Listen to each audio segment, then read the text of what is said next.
Welcome to E360 TV, the live streaming and on-demand destination for influential voices and enlightened audiences. We offer trending, grassroots, and purpose-driven content across a diverse range of interests. E360 TV is more than just watching programs. We offer the ability to interact with live shows connecting audiences to real, authentic influencers and storytellers while streaming to millions of devices.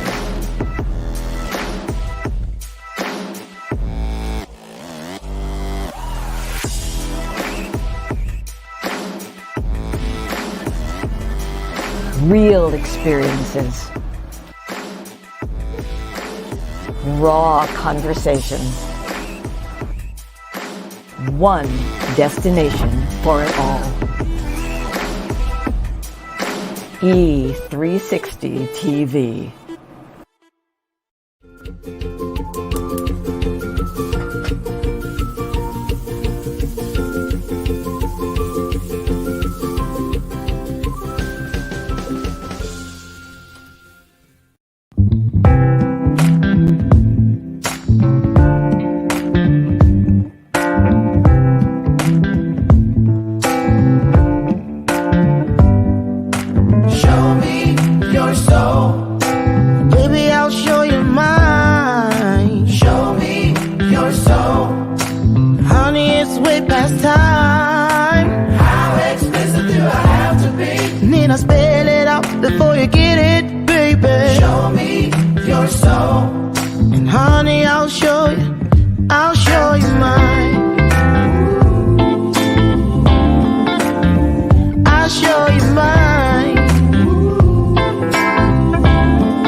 Don't see what's yours for the taking tonight.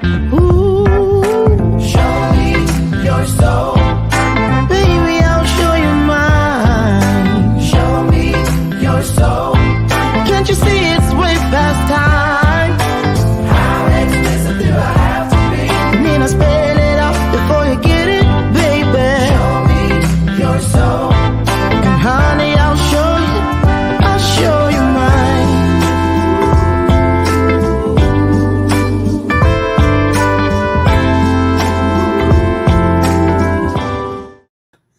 Good morning. I'm so excited. I have to whisper. You know who is upstairs, and I kept him up late last night on purpose, but I go to bed at 9 o'clock, which means I was up late. I had to glue my eyelids open this morning, but I did that so he would stay sleeping. I'm speaking of my husband, Brian, Dr. Brian. He's up there sleeping. Today is our 4th wedding anniversary, and so there's people coming. They should be here any minute. Some people are already on one side of the house, but another company is setting up all the stuff in the front. I love you to the moon and back, and the big giant balloon number 4, and it's just so exciting. So he's knocked out. I started to throw, if I had some roofies. Wait, that's not a sleeping pill.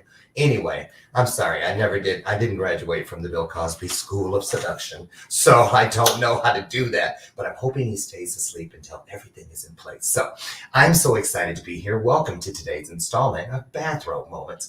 I'm your host, Lauren Michaels Harris, and ran to all these places. I had to go order food. We have a big party here tomorrow night, and then another thing with friends in the city, Chicago, on Saturday night. So it's anniversary weekend. I'm ringing the bell lightly. That's the bell of purpose. Okay, wait. There. That's the bell of purpose. What's it mean? Not some showy gimmick or prop. It is actually there to remind us when you hear the bell ring, just as truth has a ring to it, so does that bell. When it rings, it means something in the air is there for you. Pick it up, take it with you, lean in, tune in, and be empowered. Okay, can I get an amen? All right, thank you so much.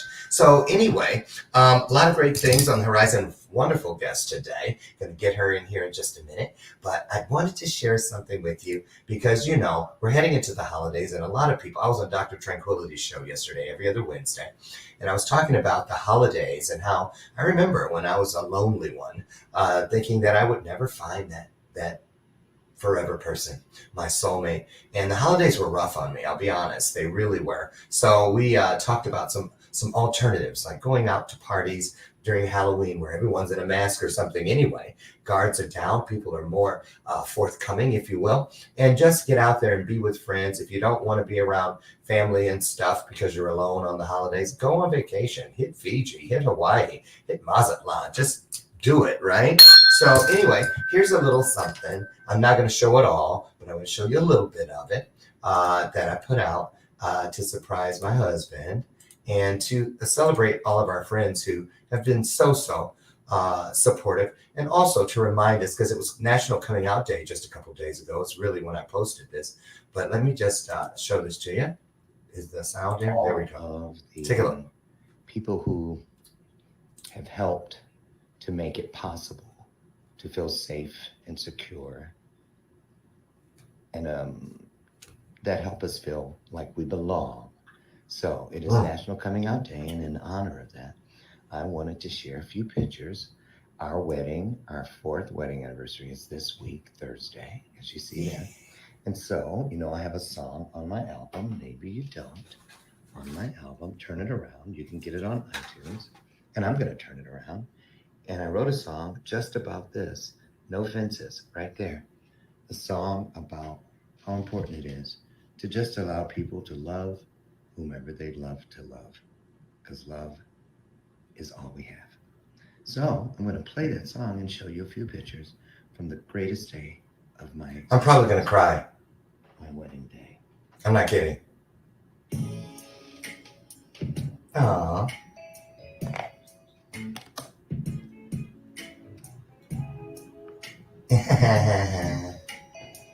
I'll stand. Our memorial table for all of our loved ones who could not be there. Aww. Our ring bearer, our table settings, my messy desk in the background.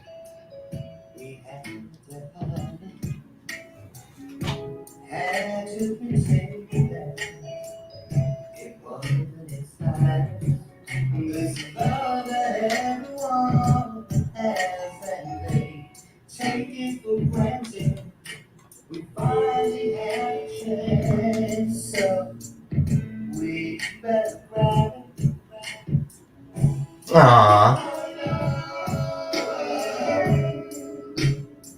It finally has no fences.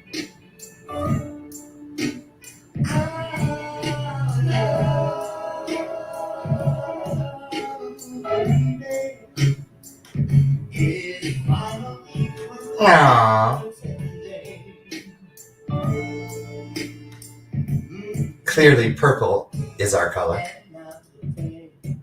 I can tell the world how I feel about you. Standing around, kiss your lips if I want to. I can hold your hand. Okay, that's enough because I don't want to cry. I really don't. I don't want to cry. So anyway, happy anniversary, honey. I just love you. I do. And I love all of you for being so supportive. Not just to Brian and I, but to everyone who is in this world to make this world a better place, including my guest today. Her name is Coach Sherry Winn, and that's Winn. And boy, was she given the right last name, because she is indeed a winner. In fact, she is a 2-time Olympian, National Basketball Coach of the Year, and Amazon 3-time, count it, 1, 2, 3, best-selling author. She's an in-demand, internationally renowned speaker who frequently speaks to up to 14,000 people at a time, including such well-known companies as StubHub, Anytime Fitness, New York Life, Edward Jones, and Adobe, just to name a few. Now, Sherry has over 34 years of leadership, and as a national championship basketball coach and also a two-time Olympian, she's an expert at coaching leaders and team members to championship status. She has successfully taken leaders beyond their levels of comfort in order to win against competitors who were superior in talent, facilities, and financial budgets.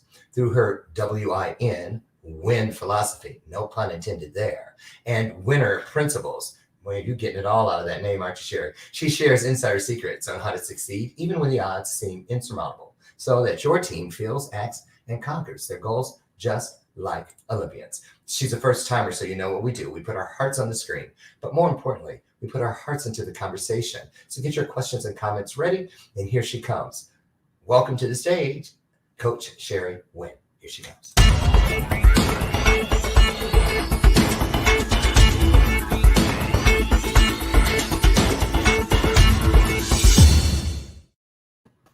Well, good morning, Coach Winn. Good morning and happy anniversary. That's so awesome. I know. Great. I know. I'm telling you, for somebody who thought they would always be alone, I mean, I dated once when I was 22, and then I kind of told God, or what I believe to be higher, greater than myself is how I refer to it today. So back then, yeah. And I remember the day I said, I want you to know how serious I am about having one person in my life, because this was in the 80s. And, LGBT men were dying for looking for love in all the wrong places back then. And so I said, I'd rather spend the last 5 minutes of my journey with the right person than all the rest of my life with the wrong one. And around 42 or 3, I was like, dang, you took me seriously, because I was still alone. I was like, okay, maybe we need to rethink this. But before you knew it, right around that corner of life came my everything. And I knew the moment that day I told him I was going to marry him, probably within 2 hours after we met. Now, he's a psychotherapist, so of course he was already in there writing down notes. Oh, really? So here we are. Thank you so much, Sherry. I'm so proud and excited to have you here. I've had a couple Olympians, a couple swimmers, and never someone who has gone on to do as many wonderful things in the world of sports and coaching and just bringing out those things inside of people. And I'm glad you're here, because I wanted to get you to share with all of us today about some of those qualities many of us may have lying dormant that you help pull out. But give us a little backstory about little Sherry. Little Sherry was running around. Were you always into sports? And what were you an Olympian in? What category? Well, I did pop out. I mean, actually, in my invitation, like when the birth announcement, right? On the birth announcement, there's a little jersey on the front, like literally a little jersey on the front of it, like cloth jersey. It said announcing a new member to the Winn starting lineup. That's how it came into the world, right? And they said, height, weight, and they said position, star. So that was how it came in. Literally, like they had already prepped, like, this is what you're going to do. This is your pathway. And I just said, okay, I love this. So that makes me feel that most likely someone in your family, with your parents or someone, your family was already they were like, it's in your genes, right? Sports or something? Yeah, my dad was a college basketball player, and then he went on to coach. He coached high school, and then he became an administrator and went on to be a superintendent. But my mother was a teacher and a coach for, I think, 30 years. What did she coach? She coached basketball. Well, so basketball's the thing. So you most likely had a basketball hoop in your driveway. Oh, hours and hours and hours and hours and hours of playing. Absolutely. So is that what you went to the Olympics for? No. How did I know that was coming? It was like a setup. I could sense it. Well, like life does, as you know this, Lauren, you've lived long enough to know this, that we have certain events in our life that cause us and create us to change course. And I had an event that and you, like you were saying earlier, you were talking about how you had said, I only want to have one true love. I don't want to do this thing. Right. Well, I had said I wanted to be an Olympian since the age of 7. This was my dream, my goal, my everything. But basketball wasn't going to be the course. I just didn't know it. And what had happened, the door had to close on basketball. So many, I don't want to say horrific, because now I would say that they were many revealing events had to occur for me to change pathways. So in I love the way college, you put that. yeah, so in college, things were not working out for me with the basketball team. At the time, it was all their fault. And of course, now I reflect and know my part in all of that. I can see who I was and the pieces that I caused to fall in place. But the coach she made a poor choice in saying to the team one day, I want you to tell Sherry what you think about her without any kind of like the purpose of the conversation is to resolve this issue, or we want to use I statements, I feel statement versus you did statements. And so they just unloaded on me and my little heart couldn't take it. They did? Oh, it was horrible. So here, all you wannabe bullies to the front. I'm like, what? Okay. Wow. Well, yeah. And it just crushed me. And I quit because there was nobody taking up for me, and they were saying things like, one girl, and I can still remember this. She said, it doesn't even matter if you change. You're just the kind of person who isn't likable. Yeah. I can remember those words to the day and the way that I felt at that moment. And the coach didn't stop it. She didn't redirect or whatever. She just didn't have the tools, Lauren. She didn't have the tools. She didn't know better. Right. But it led me into this like spiral. I mean, a deep spiral of drinking, where I just drank. And that was I had no coping mechanisms. I didn't have any tools to deal with a life event like this. And so I drank. And I drank for 2 weeks straight. I just drink until I'd pass out. I wake up and I start drinking again. And in the middle of this, I wake up and I walked to go to the bathroom, and I walk in and my partner is having sex with my best friend. Scandal. Oh my goodness. And what decade did you get out of prison for the murder? Well, and I was so heartbroken. I didn't even say anything. I just turned and walked out of the room. And, but I kept drinking for a while. I mean, it just, until I woke up, I mean, literally I had to just say enough. And, when I said enough, there's events that cause that, but when I said enough, one person in one of my classes said, you should play this sport called team handball. And I'm like, I don't even know what that is. I don't even like racquetball. They're like, no, it's totally different. It's a sport with 7 people on a court, 1 goalie. So it's like soccer using your hands or water polo on land. And I go, whatever. But they had a club team. And so I went to play, Lauren, on this club team because I had nothing else to do. I literally had nothing else to do, right, except for drink. And I kind of like, my body was like, enough. So I go in there. Part of the sport is you get to physically body check people. Like you get to hit them, like hockey check, right? And I was so angry at life. I was like, this is perfect. I get to go around hitting people and it's okay. This is wonderful. And so I stepped into the sport, and in about 2 months, they said, we're going to go to the national tournament in New York City. Do you want to go? I'm like, of course. Like I would love to. I've never been to New York City. Let's do it. And when I was there, I had no idea what I was doing. I was still just running around hitting people. And the national coach invited me. Not even trying to make any goals or whatever they're called. You're just, as long as you can run into somebody. Oh, that's funny. Well, I made a few goals too, but the national coach invited me to start training with the national team.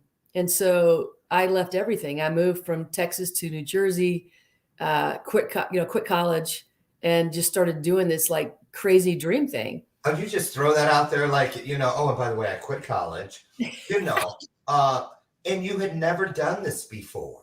No. So what was it that you think that this coach that invited you to come to the national team, what did he ever tell you what it was he saw in you that day? Well, just grit, like determination, heart, and that has been persistent. That's a gift. I mean, you talked about the greater source that you got, Lauren, about, and really we all have gifts. Sometimes we never discover them because we're just not awake enough. But my gift has been grit. That's been my gift. And so whenever I meet life, Talk about that for a second, if you can. I'm sorry for jumping in there. No. But, I've heard several people, and I've seen once in a while, you'll see it. It's not used so much because I don't think the people that use it adequately, a lot of them don't know how to explain it. When people say, well, what exactly is grit? Because I've done it. I've asked a couple people, and you kind of see them. You think it'd be right there. because they put it out there. But then I walk away not knowing much more than I did when I asked. So I'm so glad you can put some light on this one. What, in your opinion, because you possess it, what is it tenacity? Is it intention? Is it some of all of it? What is it to you? Yeah, I would think it'd be everything. I think it's the ability to get over any hardship that's in your way. So it just like it might delay you. So something happens and you might be delayed. You might have a little breakdown even, but you get up always and you just say, I will meet this adversity as it comes. I will find a way through it. I will not let it stop me. That's grit, right? That's what it is. And I think that I thought everybody had that, Lauren. I thought everybody, when as a child, I thought, well, I'm not tall or fast or any of these skills that people have. And I thought that everybody had the ability to just go in and keep working harder, but it's not true. That's a special gift. And so I think I got the most special gift of all. See? Because I had the ability to keep going when other people would have quit. No matter what. No matter what. Let me ask you, have you ever looked back over your shoulder, to the life you've lived in those moments where grit pulled you through? Can you point to any time in particular that perhaps forgiveness was a component of the grit element? Because a lot of people, when you were describing your definition, when you're giving us your definition of grit, I remember how I used to think at the beginning of my life as an adult after, aging out of the foster system.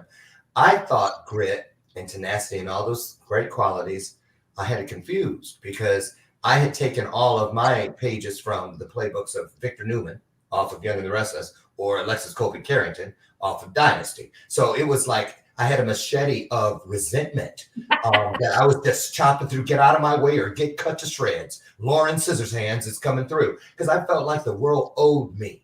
But then came the element of forgiveness. I mean, I would get places, but they wouldn't manifest into anything long lasting, nothing real. So talk about that. Did you, like, for instance, that group, that teacher, I can tell you've forgiven the teacher because you said she didn't know better. She didn't know better. So how important would you say to people inside of that box, that nesting effect that things have in our world?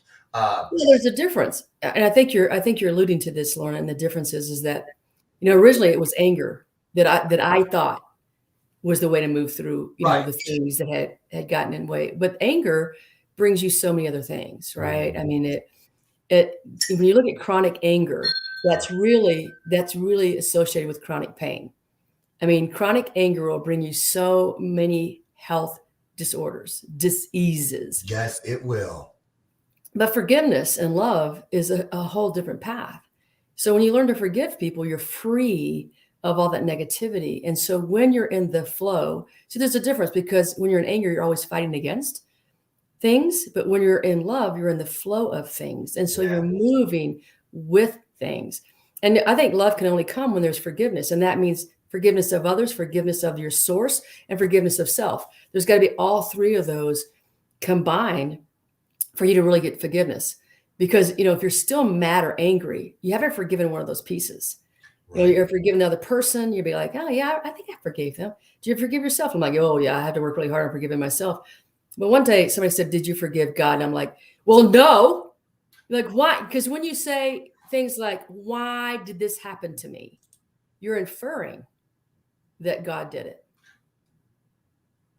You're absolutely right. You're absolutely right. I tell people all the time, as a matter of fact, this is a great place to put this out there. Sherry and I, you guys, are classmates inside of the Elevate Masterclass family. And I'm so happy. I know, I'm so honored. I was like, when I looked and saw the people they had, I was like, wow, are you sure you got the right person? Right? So, but that is never a truer statement about this thing about anger and how we hold on to it. A lot of people choose not to let go of it. So let me ask you about that situation with that person you walked in and they were, in bed with someone else. Were you ever able to forgive that person? Because the reason I asked that, it's interesting because that one relationship I had at 22, that's what happened with him. He had walked in, came home early, and found a good friend. I think it was a mutual friend from another couple and his partner. in there, just going at it, and just turned around and left. Matter of fact, they said, shut the door. And went back to it. And he was never, ever okay. You know, a lot of stuff happened after that with him. Sure. So were you able to forgive that person? You know, great question, Lauren. What happened to me is at age 35, I developed chronic pain. And as I went through the process of healing, you know, first I went to doctors and they're like, all they want to do is give me a drug. And I said, it's going to heal me. No, but it'll make you feel better. I'm like, I'm not taking the drug unless it's going to heal me. All you're going to do is add things on top of what I have. So, you know, I took a different path, and the people that I ended up that were working on me with me, you know, said the pathway to, you know, part of this is physical, part of this is spiritual, and part of this is emotional. So let's start working on forgiveness. And first I thought they were crazy. I was like, you're absolutely crazy. This is stupid because, you know, the body is obviously physical, but it's not, right? Because the body's energy. I mean, at the base, you know, when you get to the very base of the body, it's energy. So what is energy? It's a lot of emotions, right? Emotions are energy too.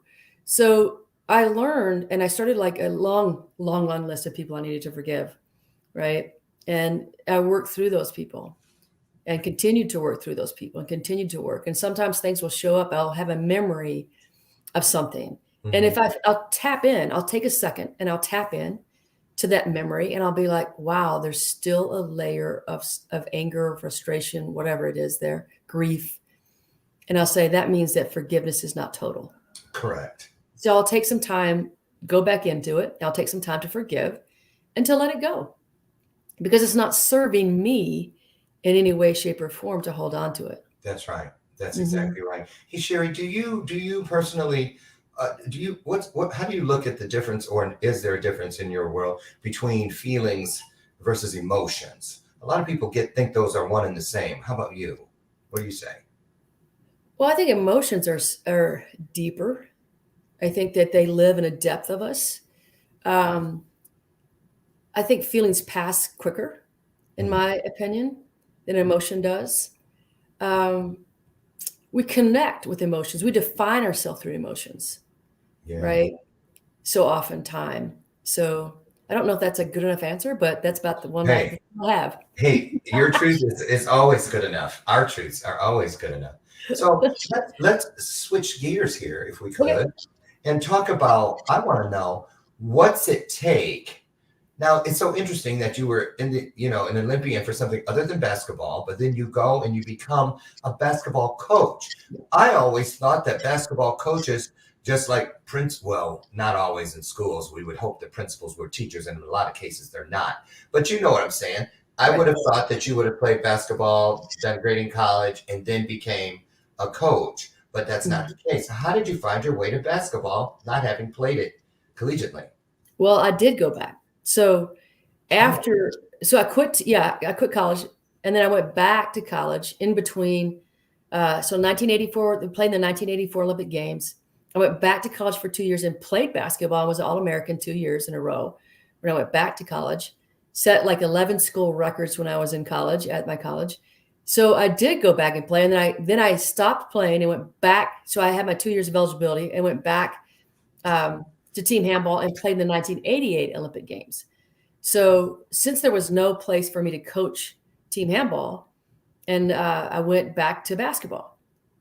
Just like that.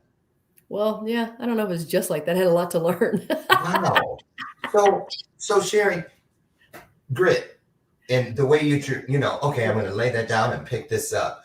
Yeah. Have you ever been accused of being an overachiever? Oh, yeah. Sure. Why does that seem, when people say that, or you hear it, it feels like it's a negative. Well, because you're an overachiever. Quit making all of us look bad. Sound familiar? Because that's jealousy. That's jealousy, right? And what is jealousy? Jealousy is when you're mad that somebody else has something that you don't. That's jealousy. That's jealousy. So when people say you're an overachiever, what they're saying is, I really want what you have and I don't have it, so I'm mad at you for having it. Wow. So you go in, you start, how many years did it take for you to coach to end up the national coach of the year? Oh man, it's interesting because life is just ebb and flow, right? I had 7 years, I think, 7 years. And then I had 7 great years of coaching. And then I had 5 horrible years of coaching. Is that horrible based on win-loss records? Horrible based on win-loss records, Lauren. And for a long time I thought, and it was because I developed chronic pain. So let me kind of I developed chronic pain and I really couldn't do anything. And at the time I didn't think any options, right? A lot of people would say, well, why didn't you go on disability? I'm like, I didn't even think it was an option. Like I didn't even think that was an option. So it was 5 horrible years of not really feeling well and still trying to work. But I thought those were lost years. Sometimes you go, well, I just didn't do it. I wasn't impactful. I wasn't influential. I didn't really make a difference in somebody's life. And I just heard a guy. So I had a young man that was my assistant. He was the student assistant coach. And I just had lunch with him 2 days ago. And he said to me, you made such an incredible difference in my life. You are the one that taught me. He said, I said, to this day, I don't understand how you did it. He said, but you never quit. Like you were in pain. You weren't winning. There were things going on behind you because you're not winning. You'll get people upset and they're talking about you. He said, you gave it all every single day. And he said, that has always stuck with me. And he said, you were such a great leader. It's always stuck with me. And Lauren, we lost for 5 years. And I thought it was a lost cause. I was like, man, I was just so glad to get out of there and clear my, it's like, I just need to move on. Right. But there was a man who said I made a difference. And I was like, oh my gosh, it wasn't a wasted 5 years. Mm-hmm. It wasn't. Somebody literally that impacted their, his life to move forward and his life to be really successful. And I was like, wow, okay. So it was meaningful. It was meaningful. Yeah. But what's so interesting? I don't know how you did it. And that's why, thank goodness for the promise that whatever our journey consists of, we're never going to be given anything that we're not equipped to already handle. That's why you can do things that I couldn't even imagine how to do, and vice versa. We all. So right. I want to ask you, because it's so similar to say, a singing star or an actor, they get an Oscar or they get a Grammy or they have a #1 chart topper and the world loves them when they're on top. 20 minutes later, if that's not happening, everything about you is X'd out, null and void. Oh, you're only worth something if you're winning. How did you deal with that? Seeing people literally change faces with you, like you when you're up, kick you when you're down. So talk about that, because a lot of us deal with that on a day-to-day basis. A lot of us deal with it from our closest allies, i.e. relatives, family, which is not the same thing at all. But the thing is, if you can do it there, we can do it here. Talk about that if you could, just for a second. Well, Lauren, here's the thing. I think that this was a journey for me to find self-love. And, at the time I didn't have it. I mean, you could say, but you were a 2-time Olympian, but you had already been, a 2-time All-American. You were the valedictorian at your college. Like, certainly you could have had self-love. Well, no, that was all trying to prove to myself that I was worthy. All of that was about proving to myself I was worthy. It was not about alignment with self-love, and so I look back at that time period, which was, tough, incredibly tough. We weren't winning. I had chronic pain. I had some players accuse me of some horrific things. I had, I had the newspaper judge me, right? And all those things occurred. And at the time, I don't know that I dealt with it really well. I had some great support. I had some good friends. But it was the beginning of a journey to understand that nobody else's opinion of me mattered. That the true opinion was about what I thought about myself. So if I let them determine my self-worth, I was never going to find it. That is so true. Now, let me ask, that you mentioned the feeling of not, when you didn't feel worthy. I'm pretty sure that there was at least a modicum of that somewhere inside your journey. well before you became an Olympian, well before you were this national ranked coach. Were you in a family where, or was it always was winning a big deal? Because you had two coaches as parents, and we've all seen those videos where there's that parent on the sidelines that, and you're like, oh my God, he's only 4, stop. Have you followed the muddy footprints back, if you will, to where the beginning of I'm Not Worthy began for you? Well, I think it's, there's a book called The Mastery of Love. Have you ever read that by Don Miguel? I have not, but I'm going to write it down. But Don Miguel Ruiz. It's called The Mastery of Love. Well, then I have all the others. Yes. Are you kidding? That's like my guru. Oh, See? Yes. See? Yeah, absolutely. All of them. Right. Well, he talks about domestication a lot and how we're domesticated. Well, so our parents unknowingly start making things conditional love. If you play better, I love you more. If you make good grades, I love you more, right? And they don't mean to do it. I don't think it's like they don't feel like they're doing that, but it's what comes through the process. When you win, we go for ice cream. Right. When you get good grades, here's an extra $10 for your whatever as a kid. Right. So we use these rewards, but what kids hear is you love me more when you love me more if I. And so it starts that basis, and then we tie into it, or I tied into the belief that, if I did something great, I was worthy. And if I didn't, I was unworthy.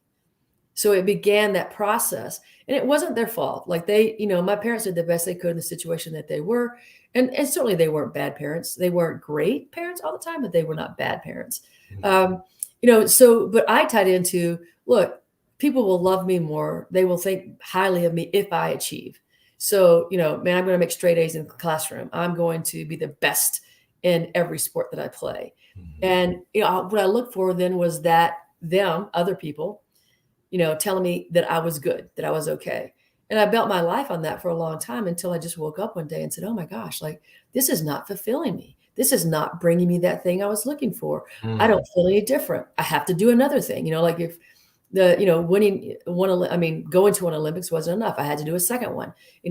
Winning, being an All-American wasn't enough one time. I had to do it a second time. And so I was looking for that, that inner fulfillment that really cannot come from anything else but you. Amen to that. Amen to that. Listen, you guys, we're going to take a short break, and I do mean short, 1 minute. And when we come back, I want to get into it with Coach Sherry Winn about how she now helps people that many who have never even picked up a basketball, pull out, extract, get a grip on those very things that helped her become who she is today. And that's for all of us. Listen, we're going to get into that and more. I look forward to your comments and questions when we return. Don't go away. Well, hello and welcome, everybody. Hey, today is an amazing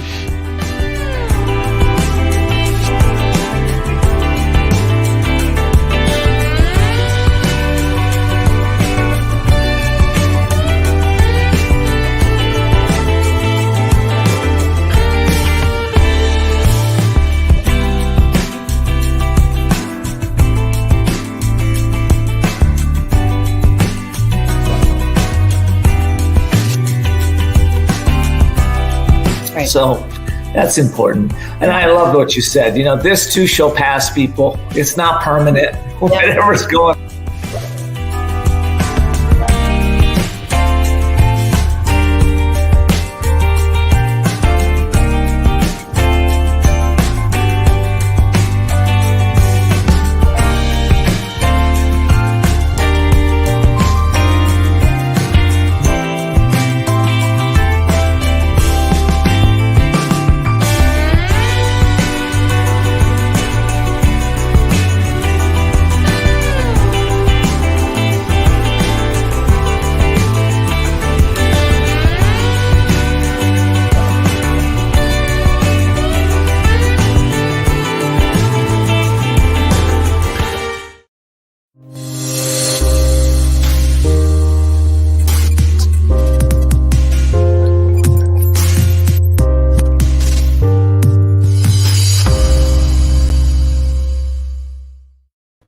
welcome back to today's installment of Bathrobe Moments. I'm your host, Lauren Michaels Harris, and we're here today with the incredible Coach Sherry Winn. But before I get Sherry back in here, I wanted to just bring you up on something that has been one of the better choices this year for me, and it was choosing to ditch the Diet Coke and pick up the V8.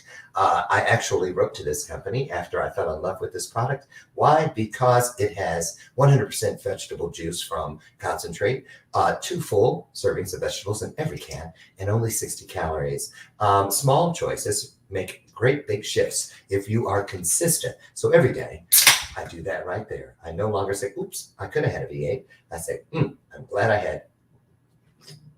I would pay it if I don't drink it, my V8. So there it is. You'll find it. It's easy to find. Head down the juice aisle in your local grocer, and you'll be glad you did. Tell them Lauren sent you.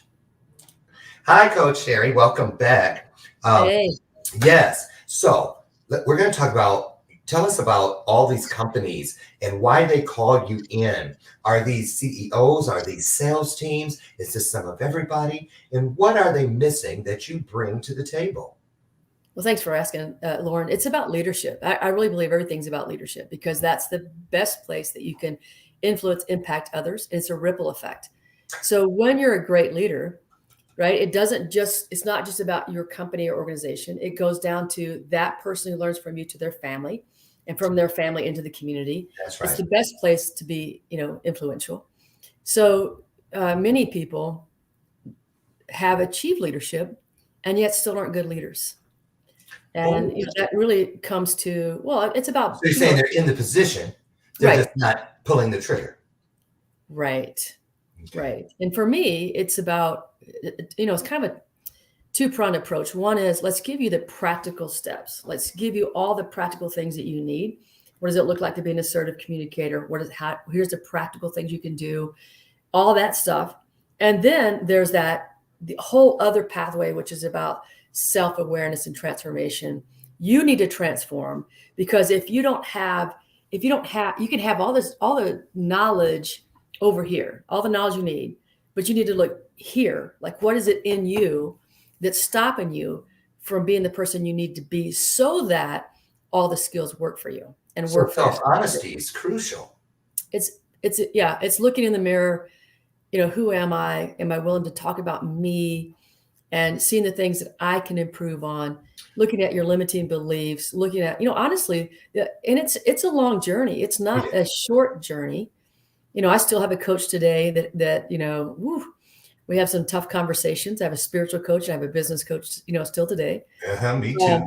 Yeah. And so I offer that, as I continue to unravel and look at myself and sometimes those conversations are hard, but they're also You know what I love about self-honesty is when I am honest with myself, I know a lie coming from someone else. But if I just leave that seat open, any old thing can come in and sit there. And for decades, I believed it. It was like that movie with Tom Hanks where remember he wouldn't leave the airport. That's how it was for me. I was always on the journey, but at the destinations, I couldn't get out of the airport because I didn't have any claim tickets, claim checks for any of the crap luggage I was dragging behind. I had a trash bag, that was what I said was the foster system, or some hand-me-down Gucci. I had a Samsonite, nothing matched. And none of it belonged to me. Plus, I had overpacked. And you know how they always say, don't mess with her or him. They got issues. They come with baggage. Well, you're supposed to have something. How can you live a life of journey and purpose with a carry-on? No. You know what I'm saying? It's not even possible. So when you decided to do the master class, what were your hopes in that? And talk about that. What will people find when they do? And I know you will head over to, because a lot of you have already signed up, so you get in there and get inside Sherry's program. Tell us what the title of that is and what will people find when they lift the lid on that particular box? Well, mine's about, building culture and cohesion and collaboration for your company. But it really starts, everything is about you, self-transformation, looking at you. How do you do this? How do you say this? Why is it you present yourself that way? What's about your ego? Why is your ego, in the forefront of the room? And what does the ego sound like or look like? Is there a place for ego in there? Because there is, right? You have to have some ego. But when I say ego is always the voice of insecurity. And the voice of insecurity is about, so many things. Like it's about anger, it's about overwhelmment, it's about frustration, it's that voice that pops up. And so it comes out differently for different people. But that's ego.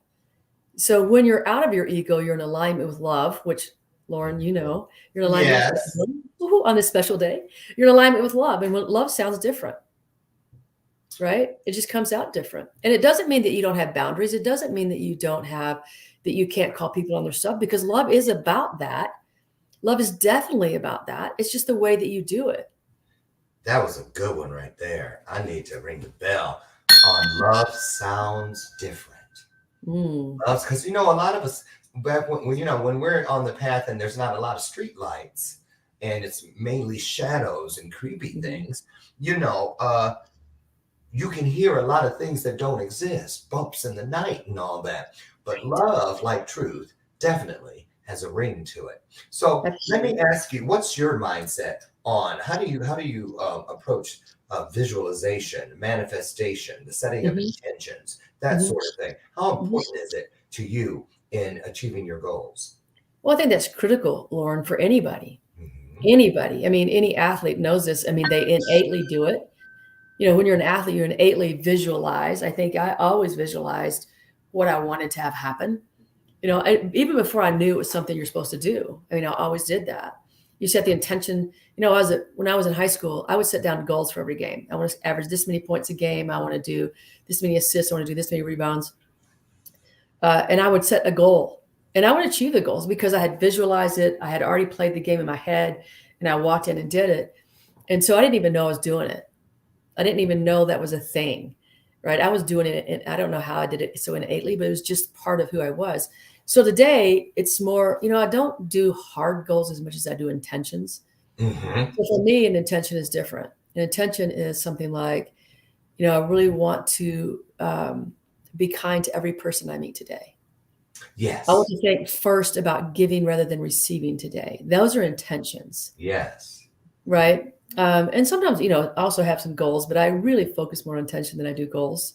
Same for me. Exactly right. You guys know we talk about it almost every day here in Bathrobe Moments about, I was so relieved that day, that moment in my journey where I realized I no longer had to get up every day and write my story using all 26 letters of the alphabet.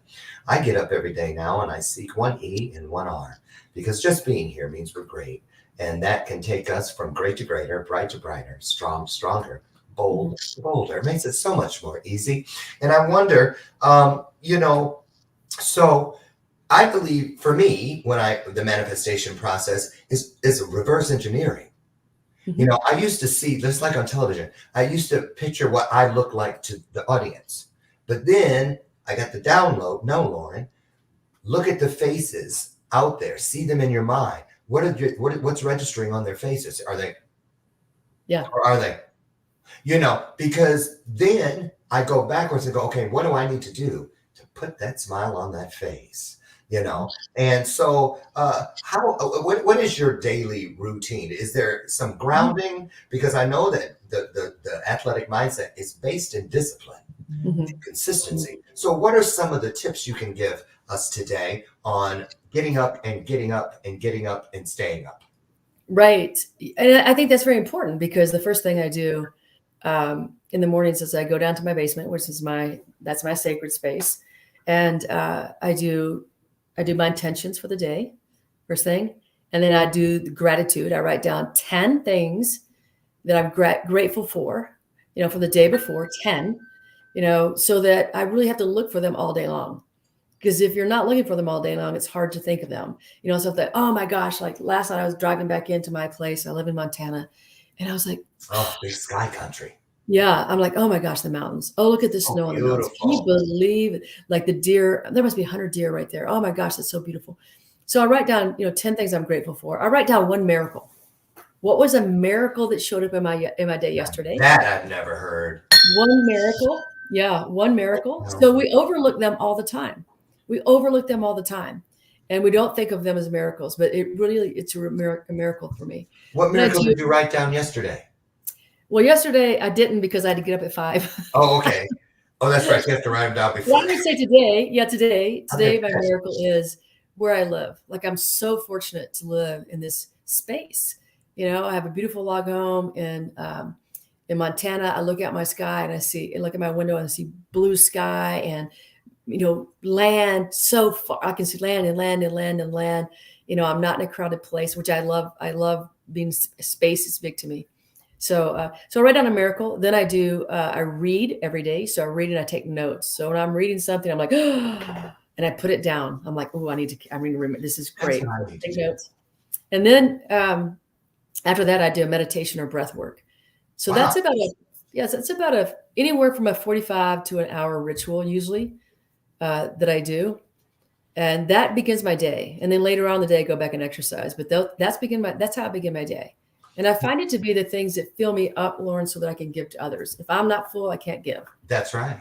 That's right. And that sacred space, like that, which you're sitting in right now, and I too am, is so very important. I tell people all the time, don't take that for granted.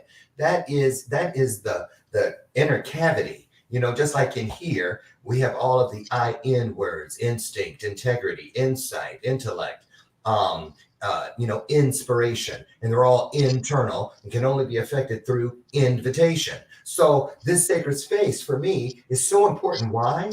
Because the me that goes out from here takes what it has for the world and brings back in what the world has poured into me, which starts the loop all over again. So yes, that is so important. Now, why don't you, let me ask you this. You write it down. You write a lot of stuff down. Why don't you just type it in your phone or speak it in your phone? Why do you go that extra step and literally write it down? Well, because your brain remembers it differently. So when you type it down, every single key is the same. It's the same color. It's the same size, right? It's the same texture. But when you write a word down, it's all different, right? And so your brain, and so it's a connection too, right? It's a connection, different connection for your brain. So that's why I write it all down. I have notebooks everywhere. I mean, I have notebooks and notebooks and notebooks. I know. I went through a couple-year phase where everybody was giving me those journals. You know what I mean? And then I realized, I said, well, I'll just start writing in each one.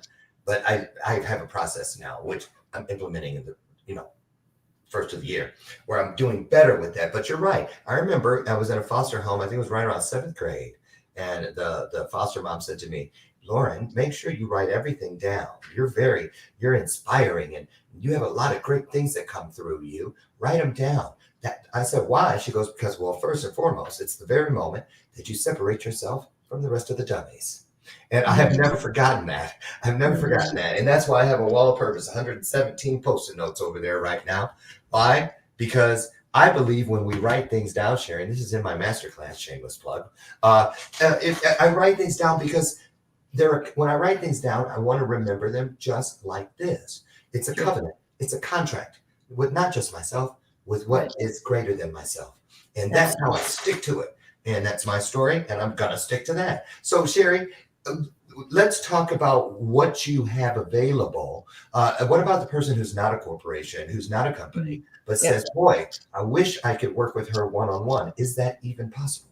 Yep, you bet. So I'll do things for companies. So obviously I speak on stages. So there's a couple of ways they bring me in. It's a keynote, which I love doing. That's fun.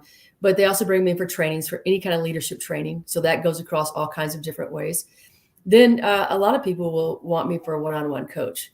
So there's a lot of people who go, well, like that's a lot of work. And I just give them a program. And I'm like, no, if you get me, you get me. And we're going to start from where you're at. We're not going to do a specific program. We're going to start from where you're at, and we're going to do what you need.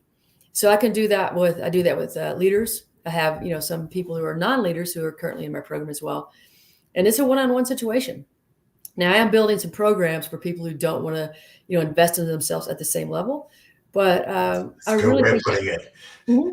But right now down too. People who want to dive deep and they know that they need that one-on-one, I'm certainly there, as well for them. And they can find me at you're doing my right now, right across the Winning Leadership Company. You can find me right there. There's a contact place. And what I give them, Lauren, is the first call is always free. And all I ask for them in return is to rant and rave about me. Like it's free, but you have to rant and rave about me. That's what you give back to me, to everybody, your aunts, your uncles, your organizations, leaders, anybody else who could possibly hire me. I give it to you free. And I give them winning success steps so that they can go back in the winning success steps and learn. Like it's your ability to dive deeper. And then we'll have a second call for free to discuss your winning success steps. And at that time, if you've got everything you need, go be happy. Be fulfilled. But if you want more, free. If you want more, then let's do it. Amen. There you go, you guys. Now there's one more excuse that has been moved off the table. If you feel that it is your time and it is choice, we are all, wherever we find ourselves at any given moment, we're there to choose for ourselves. So here's an opportunity. I hope someone out there takes it. Sherry, as we close this wonderful, wonderful experience, because it's more than just an interview, it's a wonderful experience, and I'm so grateful for it. I'll never forget it, and it's on my anniversary, so it's even more special to me.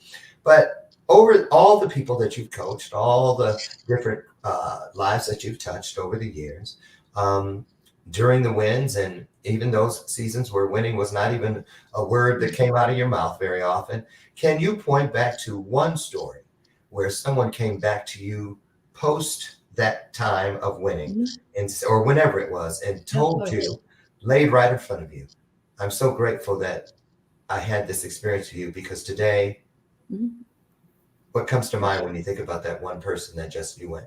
Oh man, wow. So many. It's not one, it's so many. So many of people have come back. What does that do for you when you get that? I'm just happy that I was a positive influence in their life, that I could be part of that, the eye opening, the part of that, part of that support they needed to get to the next level of their life. And when I say next level, I'm not necessarily talking about money, although money's great. I'm talking about that internal feel that you get, that you know that you are enough, that you were born enough, and that you are loved and you are loved, and you don't have to struggle for it. It's just there. It's always there. It's always been there. We'll always be there. We walk away from it. It never walks away from us. That's true. Sherry, what a pleasure. What an honor. Thank you so much.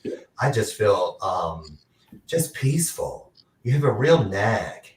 I get it. I absolutely get why you're so successful and why everyone wants Sherry Winn to come in and give a win to their people. You guys, if LinkedIn is your jam, then here it is on the screen. You can catch Sherry over there. I'm going to drop all of her connectors into the comment section right at the conclusion of today's show.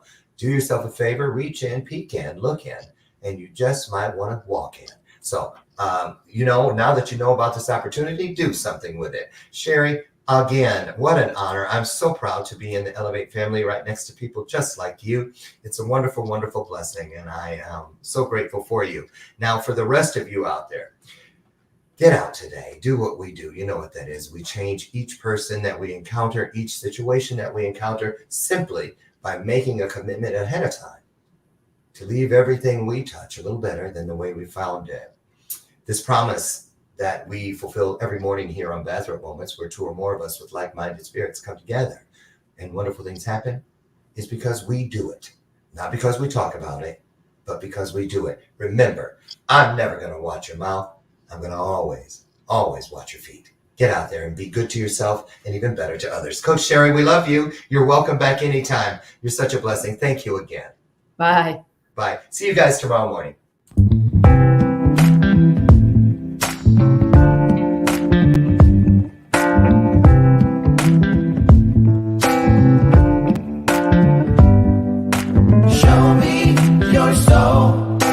Baby, I'll show you mine. Show me your soul. Honey, it's way past time. How expensive do I have to be? Need I spend